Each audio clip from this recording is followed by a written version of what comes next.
Good afternoon, everyone, and welcome to our monthly update webinar for January 2026. So even though we are in February, we're still doing our January webinar because of the lovely snowstorm we had last week. So thank you to everyone for joining us again. So my name is Stephanie Stombach, and I'm going to be presenting on this topic today. Just a few reminders, if you have any questions, please put those in the chat box that you'll see on your screen. And this webinar is being recorded and we will post it on our website at a later time. And then just a quick reminder that the recordings of all of our past webinars are available on our website. So if you miss any, feel free to go back and check those out. All right, so here's our agenda. So we'll do our usual format of updates and reminders, and then we'll talk about some upcoming events happening in our office. And then our training topic for today is crediting meal components in the National School Lunch Program and School Breakfast Program. And then we will wrap things up with questions and answers at the end. So first and foremost, our child nutrition listserv has changed. Hopefully everyone on this webinar is aware of that and has already signed up with Engine. This is a new platform that we are using along with other Maine DOE departments, and you must sign up using the link on the screen or will not get updates. Once you receive notification that your Engine access has been approved, you will need to enroll in the National School Lunch Program portal. So just be aware of this. And all of this information and instructions is in our weekly Thursday update. So be sure to check that out if you are not already, if you don't already have an Engine account. And we also just wanted to share that the Thursday update is still accessible on our website.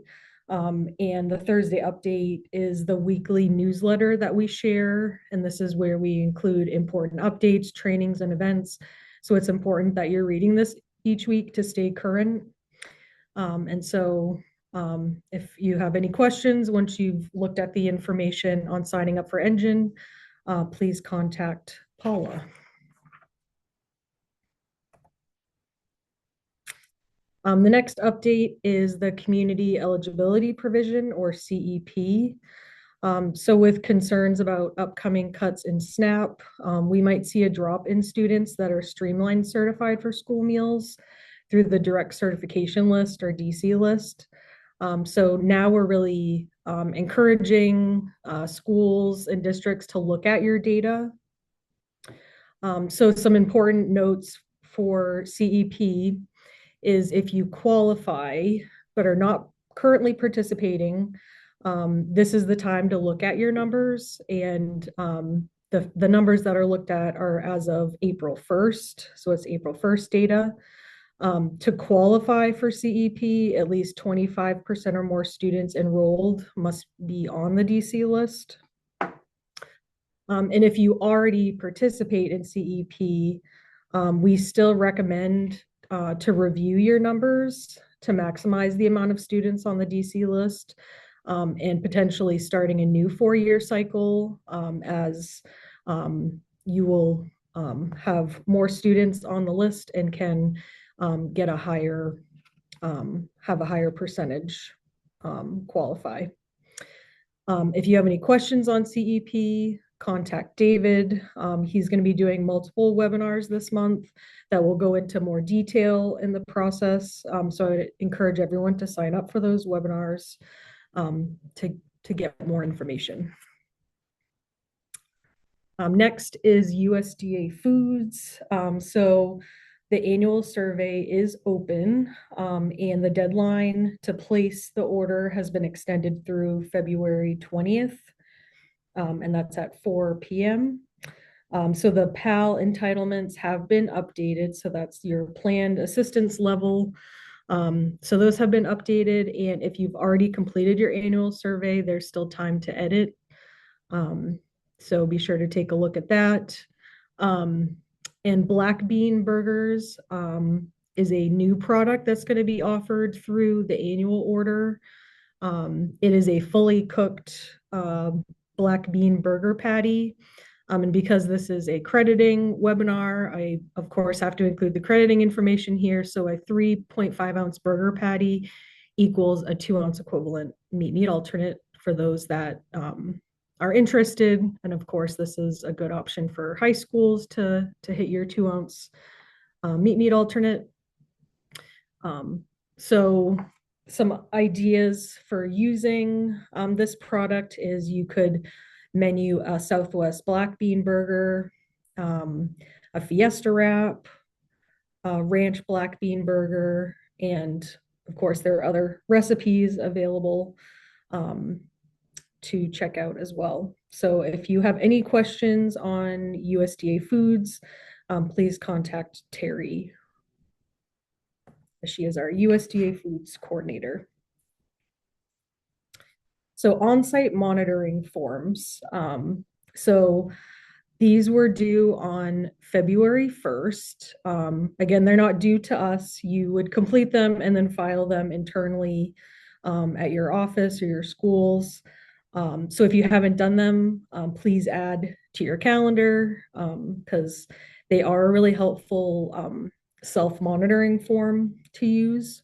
And it is a requirement that they're completed for districts with more than one school. However, we would recommend any school complete them because really it is a checklist to ensure program requirements are being followed.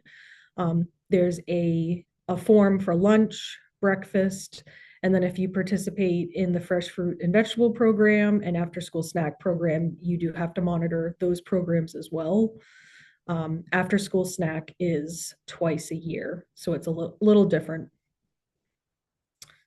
And please look at alternative serving locations, so meals that are served and counted in the classroom or the hallway. For breakfast in the classroom or pre-K meals, it's really critical to monitor to make sure that meals are being counted at the point of service or when a student receives the meal and is not based on attendance or number of meals sent, because this is a common finding that we're seeing in administrative reviews. So completing these site monitoring forms can help address some of those potential issues before they happen. So the forms can be accessed on our website under the on-site monitoring form heading.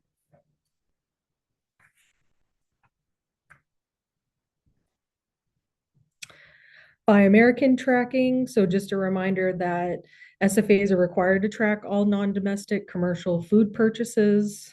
So this includes those that meet the exceptions of availability and price.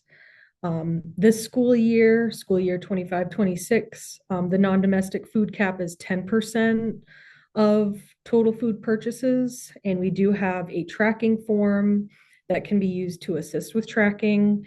You can also create your own form.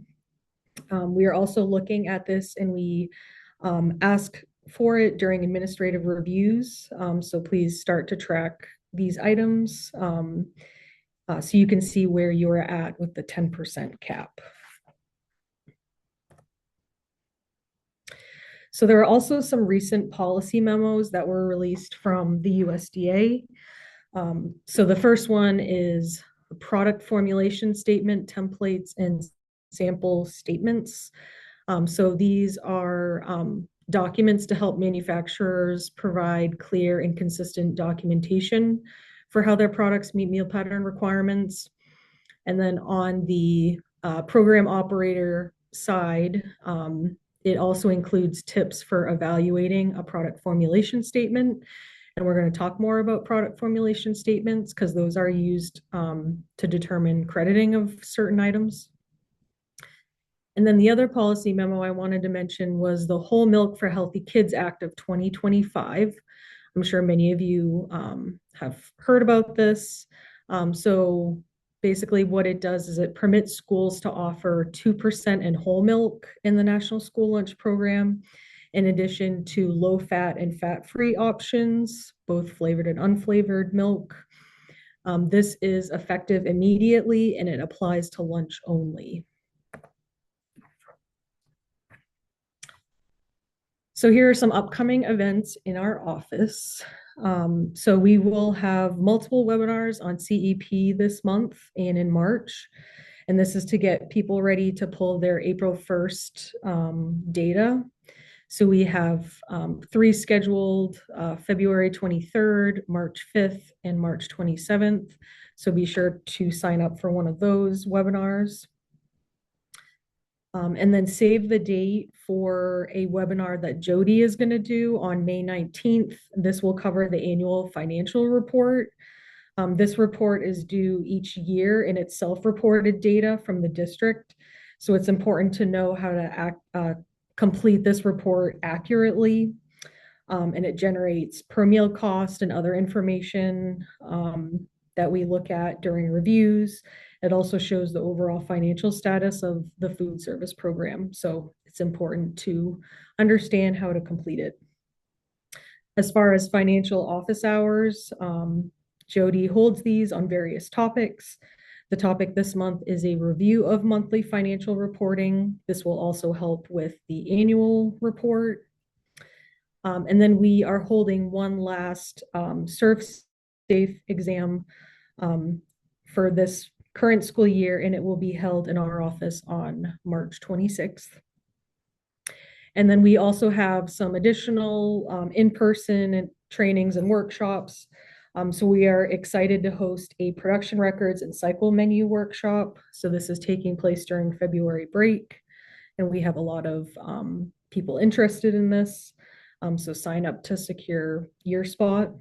And then the new director boot camp is happening also the week of February break. And this is invitation only for new food service directors. And we have lots of great hands-on activities planned. So if you're a new director, you don't want to miss out. So you can contact Sarah if you haven't already registered.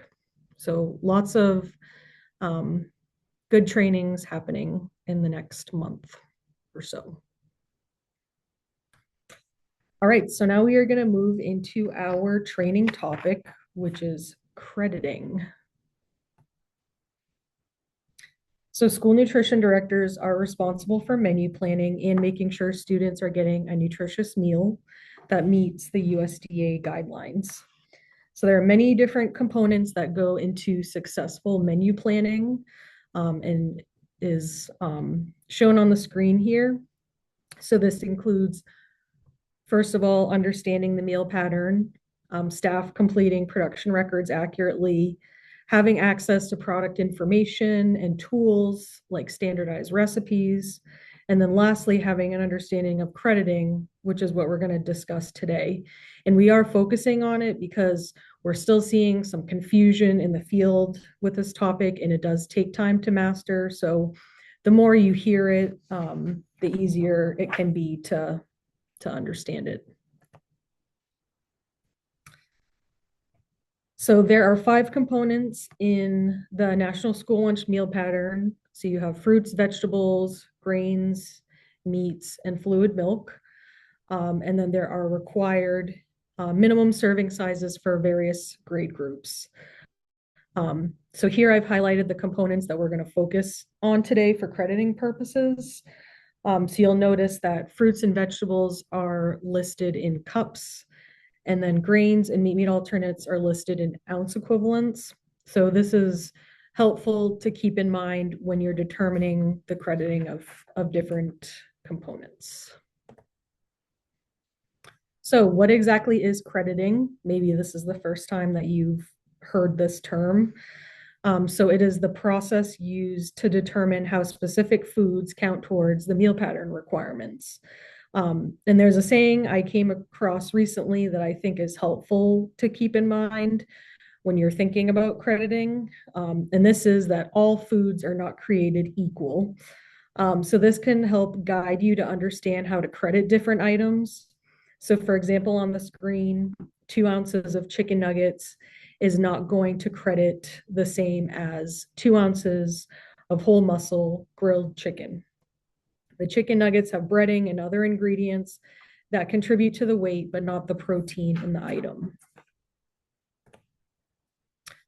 And there is a difference between ounces, which is a weight measurement, and ounce equivalents.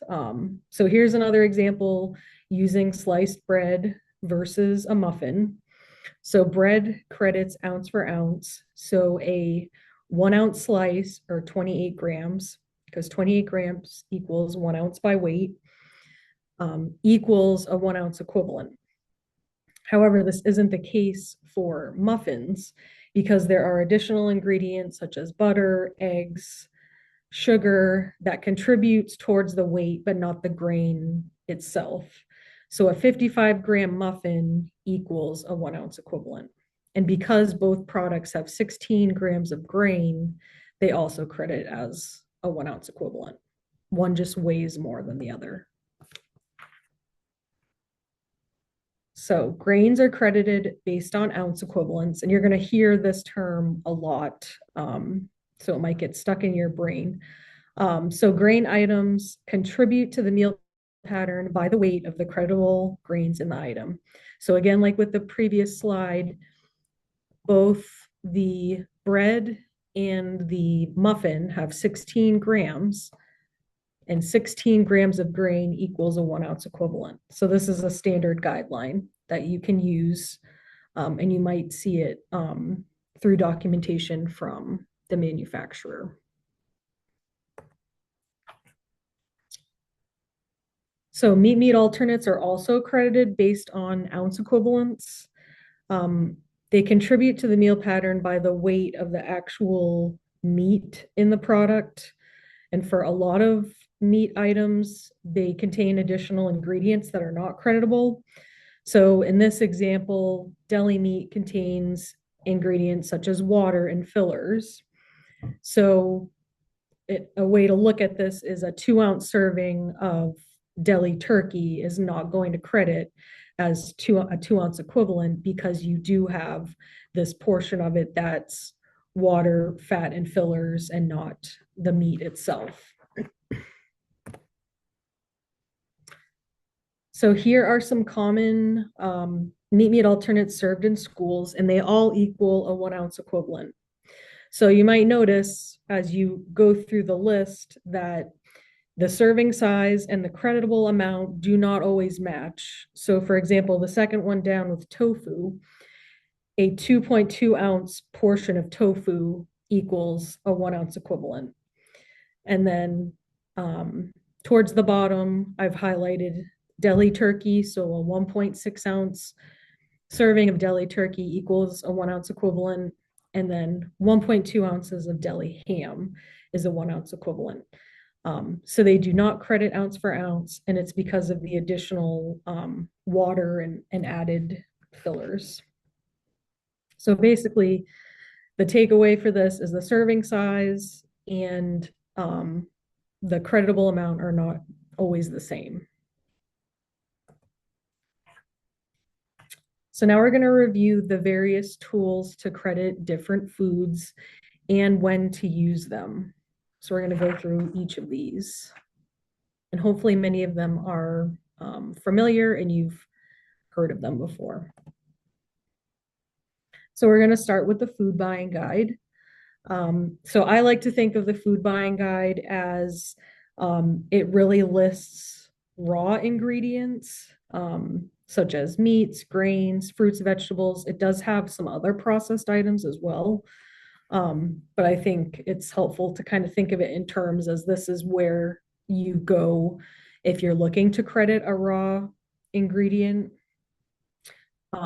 Also, a side note that there is a food buying guide calculator that's available online, and it can help you assist with purchasing food in addition to crediting. So it's a great resource other than for crediting purposes. So it really is helpful and is used to credit recipes. So with a raw product such as ground beef, in this example, there's moisture and fat loss, which affects the cooked weight. So the yield information in the food buying guide is helpful to determine the cooked yield of the product. So um, section or column 6 of the food buying guide gives you that information. So it tells you that 1 pound at AP is as purchased is going to equal 0.7 pounds of cooked drain lean meat. So it loses about a quarter of its weight after it's cooked. So this is important information for crediting recipes because you're only counting the cooked amount of meat, not the raw, not what you start with. It's what the yield is. So column 6 is really helpful, especially with raw meats like beef and fish, because you are going to have that yield loss. Next, we have the nutrition facts label. So they are helpful in crediting grains and some meat alternates. For example, when you are looking at the weight of deli meats, so it gives you the portion size and the weight of the product. And then in this example, the serving size of one pretzel rod is 24 grams. 28 grams equals a 1 ounce equivalent. So you would divide 24 by 28 to figure out the ounces. We can also tell if this product is whole grain rich by looking at the ingredients list, because ingredients are listed by weight. So the first ingredient with this product is whole wheat flour, therefore it's considered whole grain rich.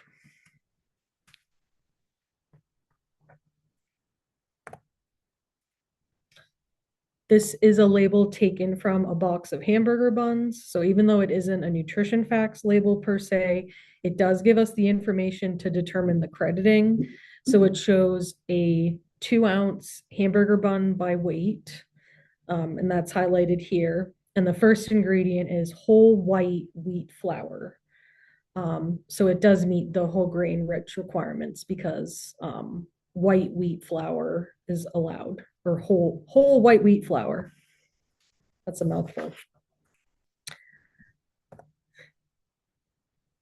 All right, so the next resource is the Exhibit A grain chart. Again, as the name implies, you would use it for crediting grains. So it provides a general guideline for crediting prepared grain items. So it categorizes them into groups by weight. So you'll start with group A, and then it goes down the list through group F, and group A contains the most grain. And then as you go down through this resource, the products credit less and less towards the grain because they have additional ingredients. So this is an example of how you would use the grain chart. So let's start with a question that you might have. So say you're going to offer grab and go salads for lunch. So how many croutons should I put on a salad if that's what you're going to count towards your grain? So first you're going to find the product on the left-hand side of the chart. So croutons are under group A. And then the second step is you're going to look on the right-hand side of the chart to determine the minimum serving size required for that product. So with group A, this tells us that a 1 ounce equivalent of crackers equals 22 grams or 0.8 ounces. So they actually credit more than the weight because it's you're giving 0.8 ounces and they credit as a 1 ounce equivalent. And this is because it's a more dense, grain items like crackers and croutons and pretzels. So that's how you would use the grain chart. So in terms of what we would consider processed items or pre-made items, child nutrition labels are going to be your friend. CN labels are a voluntary program for manufacturers. So not all products that you might order from your distributors are going to carry a CN label, but it's important to focus on those items because you will know how they credit. It provides documentation of how the product contributes to the meal pattern. As you can see here, it includes a meal contribution statement. Each 5-ounce slice of pizza contributes to meat alternate, 2-ounce grain. It even includes an eighth of a cup of red orange vegetable with the sauce. These do have a distinctive look, so do not confuse with nutrition facts labels. They are their own label, and therefore used mainly for meat alternate or combination meat alternate and grain products, such as pre-made pizza.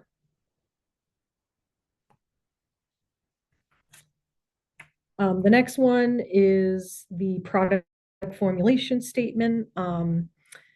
This was mentioned during one of the USDA policy memos that I mentioned earlier.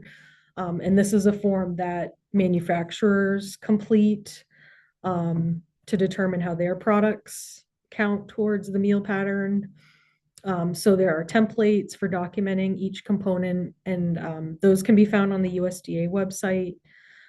So this is an example from Rich's. They have a whole grain French toast bite.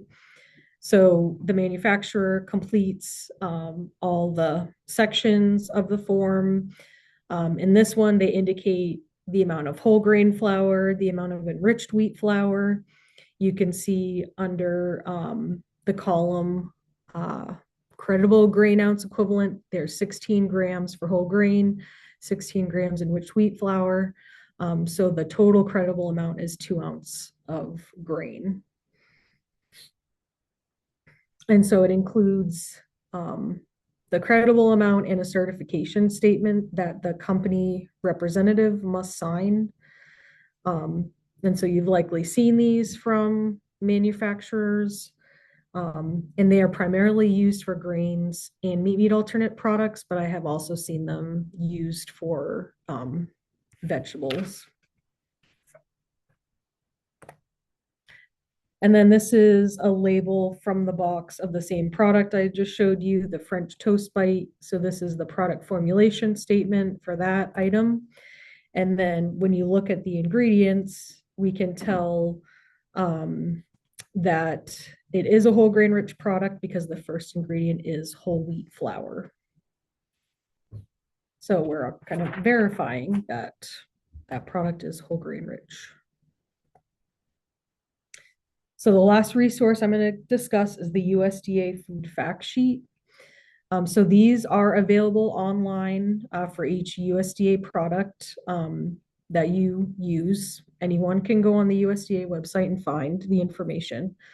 And these are really helpful because it includes the crediting information. So you can see here for the black bean burger, one 3.5 ounce fully cooked patty credits as 2 ounce equivalent meat alternate. So again, the serving size is different than what it credits as.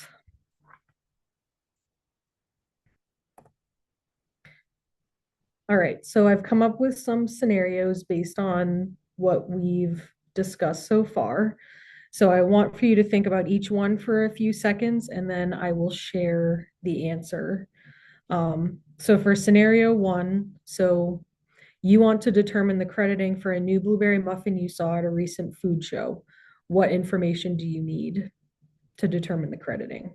So is it A, the nutrition facts label, so you can figure out the weight of the product, B, CN label, C, ingredient statement to determine if it's whole grain, or D, both the nutrition facts label and the ingredient statement?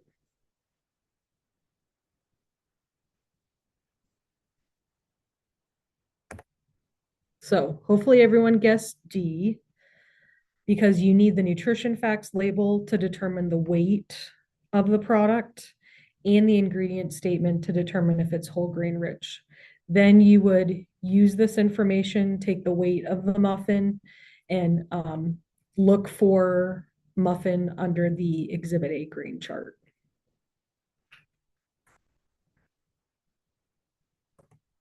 All right, so scenario 2. So you want to credit a pre-made pizza. Which of the following tools would you use to determine the meat alternate crediting? Would you A, need the nutrition facts label, B, Exhibit A grain chart, C, CN label, or D, food buying guide?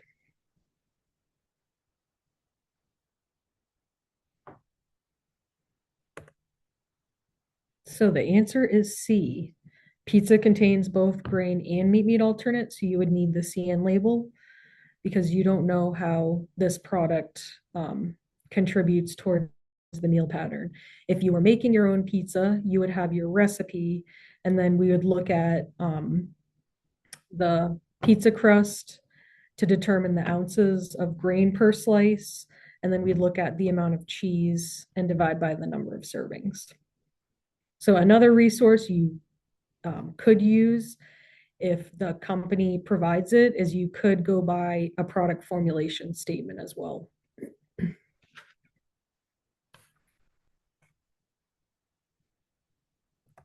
All right, so scenario 3.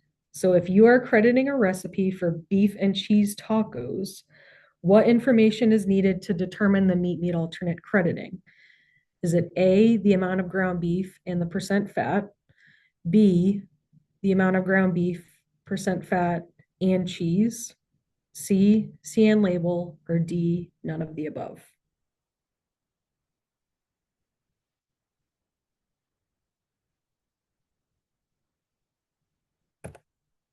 So the answer is B, because it is a beef and cheese taco recipe, and you would want to get the most bang for your buck. You would want to credit both the cheese and the beef. So you would need to know the amount of raw ground beef and what percent fat it is, because that will contribute towards the total yield you get with after it's cooked, and then how much cheese. Um, and so this is important to know, and why it's important to list out all the ingredients in your recipe, because that information is critical for how to determine the crediting. All right, so scenario 3, part 2. Which resource would you use to determine the beef crediting in the recipe? Would you use A, CN label, B, nutrition facts label, C, Exhibit A grain chart, or D, food buying guide?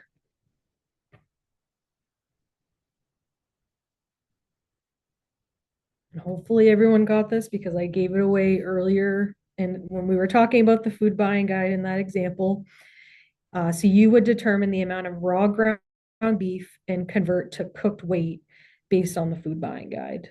And then from there, you take the total ounces of beef and divide by the number of servings. So there are more steps involved, but food buying guide is the resource you would use if you need help in crediting your recipes. Reach out to someone else in our office because we can go into more detail with you. So in addition to those other resources we just discussed, USDA has these really great tip sheets for crediting. I would highly recommend them, to find them on the website, print them off. They have some really helpful information, like for example, with meat alternates, that slide where I showed each item and how they credit. It's a nice handout that shows all the different meat alternates and how they credit. So it can be a really, really handy resource.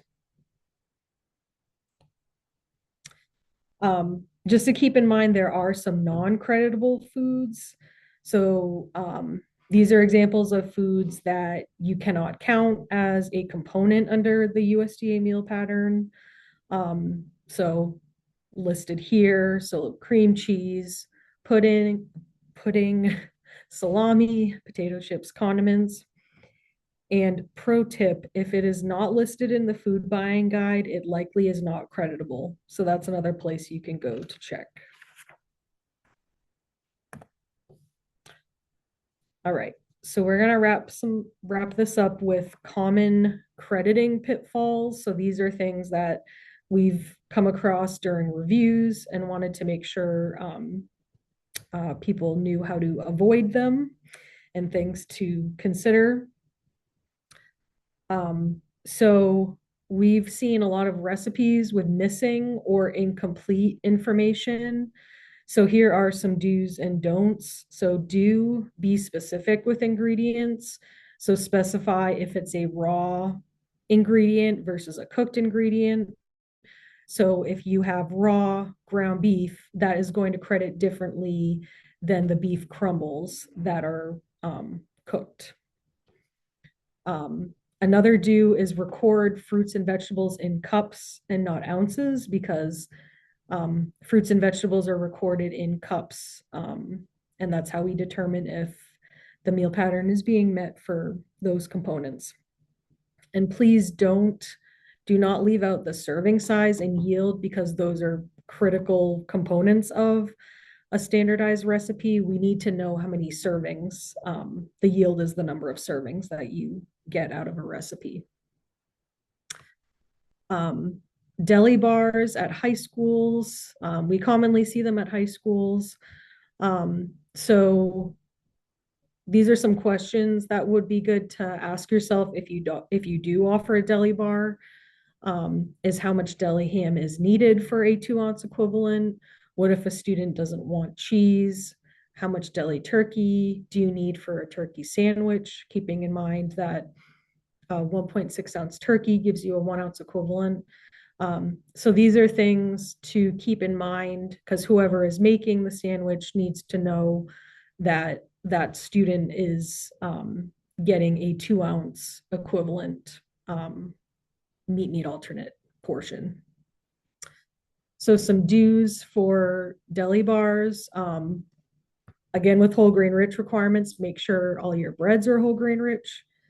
And it is recommended to create a cheat sheet for staff, so that you know how each item would credit, because you might have tuna salad, chicken salad, turkey sandwich, ham, Italian. So it's important that the staff know how much to give of each item. We have come across some cereals that are not a 1-ounce equivalent or are not whole grain. So some do's and don'ts. Always read the nutrition facts label. In this example, one bowl is 17 grams, so it's not quite an ounce. And don't assume that all cereals are a 1-ounce equivalent, because we are finding that some are not. I would say most are that we've come across, especially with the added sugar limits and reformulating them, but there are a few that we've come across or not. So just make sure to read the label to make sure they're a 1-ounce equivalent. So again, I know I've mentioned this a lot, that crediting might be different than the serving size itself. So in this example, we have a Land O'Lakes cheese sauce. And this is something that schools will offer maybe as part of a taco meal, or pretzel and cheese sauce.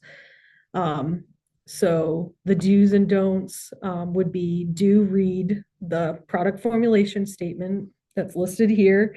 So cheese sauce, with this cheese sauce, it's a 3-ounce serving, and it credits as a 1-ounce equivalent. So you can see that right on the product formulation. And don't assume the serving size and the crediting are the same. You know, I've mentioned that a lot, but really it's important to know and understand that. All right, so key takeaways for crediting.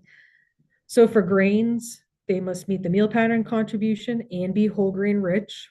So you get this information from the nutrition facts label, which tells you the weight, and the ingredients, which tells you if it's whole grain or not. If the first ingredient is whole wheat or whole grain, or if it's water followed by whole wheat or whole grain, it is a whole grain rich item. Processed meat alternate items will need a CN label or a product formulation statement in most cases. There are some exceptions, but really asking for CN labeled products for products that you buy is important.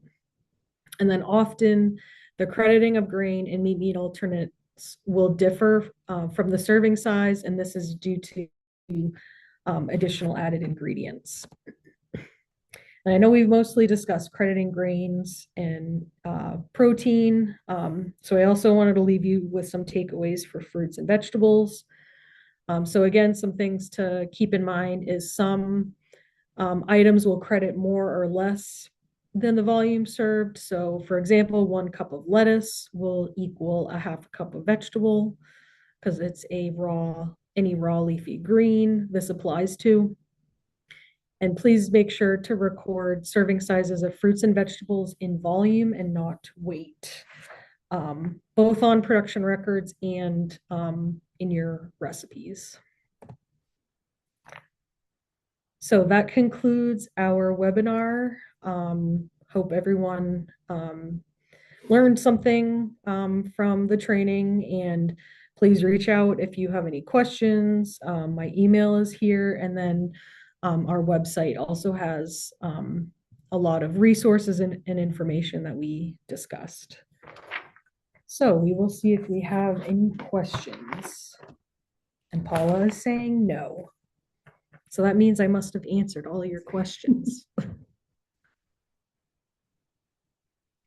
Just give it a few more seconds.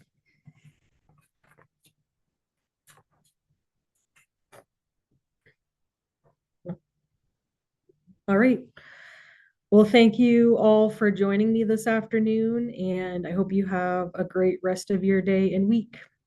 Take care.